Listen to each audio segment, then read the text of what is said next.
All right, what is going on? Week 3 of the NFL season has wrapped up, and I hope you all enjoyed it. I know I did, as the Dolphins were finally able to beat the Bills. But in today's video, we have overreaction or not an overreaction. And speaking of the Dolphins, we'll start with them. Dolphins are now the favorites to win the AFC East. Overreaction or not an overreaction?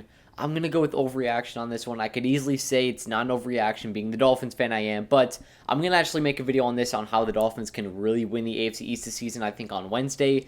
But I really think the Bills are the better team. I know the Dolphins were able to beat them in week 3, obviously, a couple days ago. But if the Bills are fully healthy and it's not, I mean, of course, this is what home field advantage is, but if it's not 90, feels like 100 degrees, and the Bills don't have those injuries, I think the Bills are able to win this game. I think on paper they're the better team, and when it comes to playoff time, experience-wise, this team is the better team. So I think the Bills will get their stuff together, and we're only 3 weeks into the season. To remind everybody, I think the Bills are going to be able to pick their stuff up and regain the AFC East. I think the Dolphins are going to keep it a close race, but Buffalo should be able to take the AFC East title once again. Next up, Jalen Hurts is the front runner for MVP. I don't really hate this take, but I don't really love it either. Eagles are 3-0. Eagles have looked great, so is Jalen Hurts. But the Eagles have played against Lions in week 1, which they only won by 38-35, I think the score was. The Vikings, which was on Monday Night Football. Kirk Cousins is literally the worst player in history, maybe other than Daniel Jones on Monday Night Football. And then they played the Commanders this week. So I'm not saying the Eagles are frauds or anything, but the Eagles haven't really played a real team yet. I want to see who they play in week 4. In week 4, they play the Jaguars, so that's not even a real test. Now I want to see who they play in week 5. Week 5, they play the Cardinals. That's not even that real of a test. The Cardinals, I think, are not as good as people think.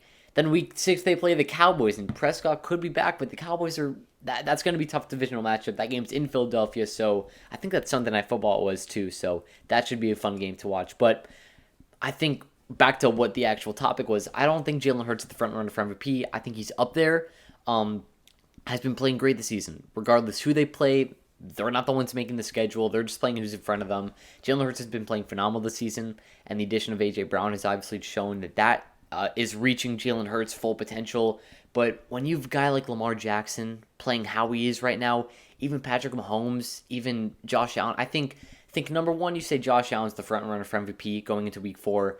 Number 2, you can argue it's I'd say it's probably Josh Allen, although obviously with the game against Miami, Josh Allen has still been playing like near the front runner for MVP. I go Lamar Jackson number 1, Josh Allen number 2.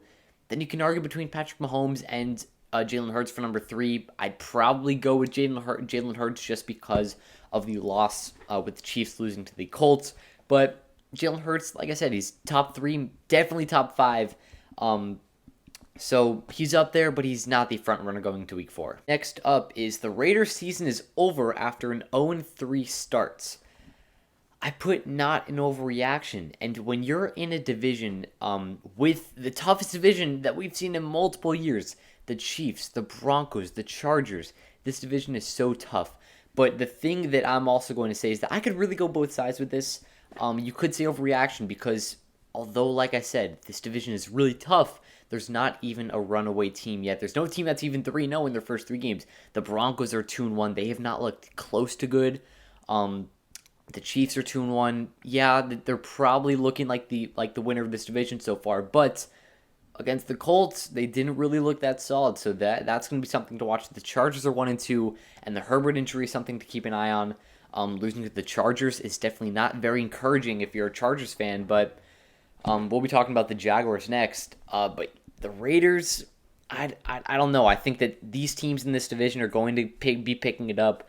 And like I said, in such a tough division, even in such a tough conference with teams like the Dolphins and the Bills the Dolphins are obviously doing amazing this season. It's going to be tough to try to make the playoffs, and especially after an 0-3 start with probably at least 2 games you should have won, it's going to be tough to rebound from that. Next up, this one might be the hottest take. Doug Peterson wins Coach of the Year. Not front runner for it, wins Coach of the Year.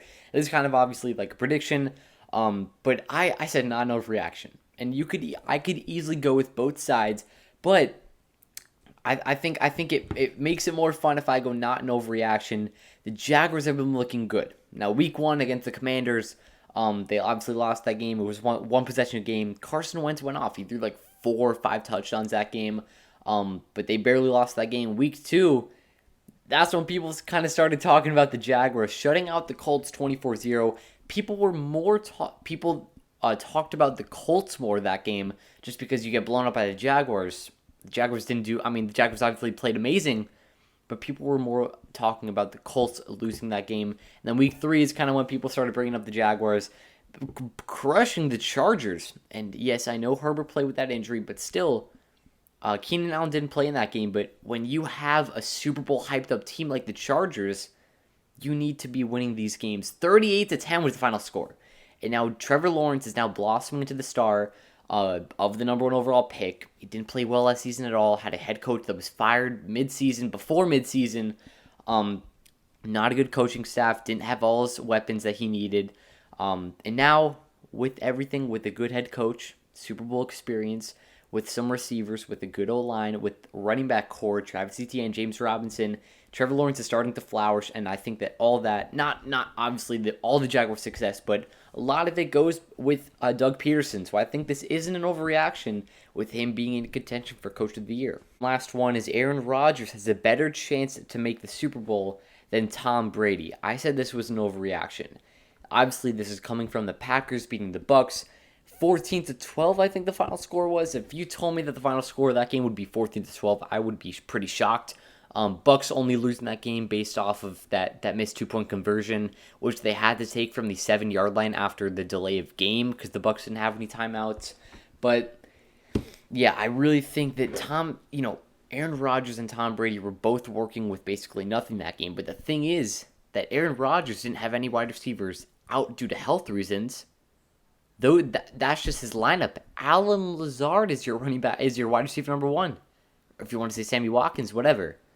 For Tom Brady, you've Julio Jones, you've Chris Godwin, you've Mike Evans, you've Russell Gage. None of those guys played. And the Bucs still came really close to beating this team. But your top 4 receivers aren't playing. Brady had nothing to work with. I don't blame the Bucs for losing this game. But saying that Aaron Rodgers has a better chance to make the Super Bowl than Brady does, I think is a really bad take. Now, I think you may want to watch out on the Packers to not win that division for like the first time in multiple years. But the Lions have been looking pretty good. The Vikings have looked fine in week 1, but since then they haven't looked great. So that's something to keep an eye on. But the Bears have looked awful. But still, I think the Bucs still have a way better chance at winning this division. Start winning this conference and going way farther than the Packers do. But we'll see what happens. Most likely Brady's last ride, so I think that they'll be trying to get his full potential out of him. But yeah, that was week 3, basically the review. May start doing the overreactions, not an overreaction because these were pretty fun to make, but going to be a pretty busy week. I think I'm posting this on Tuesday. Tomorrow is going to be the Dolphins competing for the AFC East video, and then Thursday afternoon or Thursday morning-ish is going to be the review or preview for the Thursday night football game against the Bengals. I want to wait until we get to his full health status because we don't know if he's playing or not yet. So I'm guessing he is, but just want to make sure with all the injuries. But that'll wrap up. Hope you guys have a great day. Peace.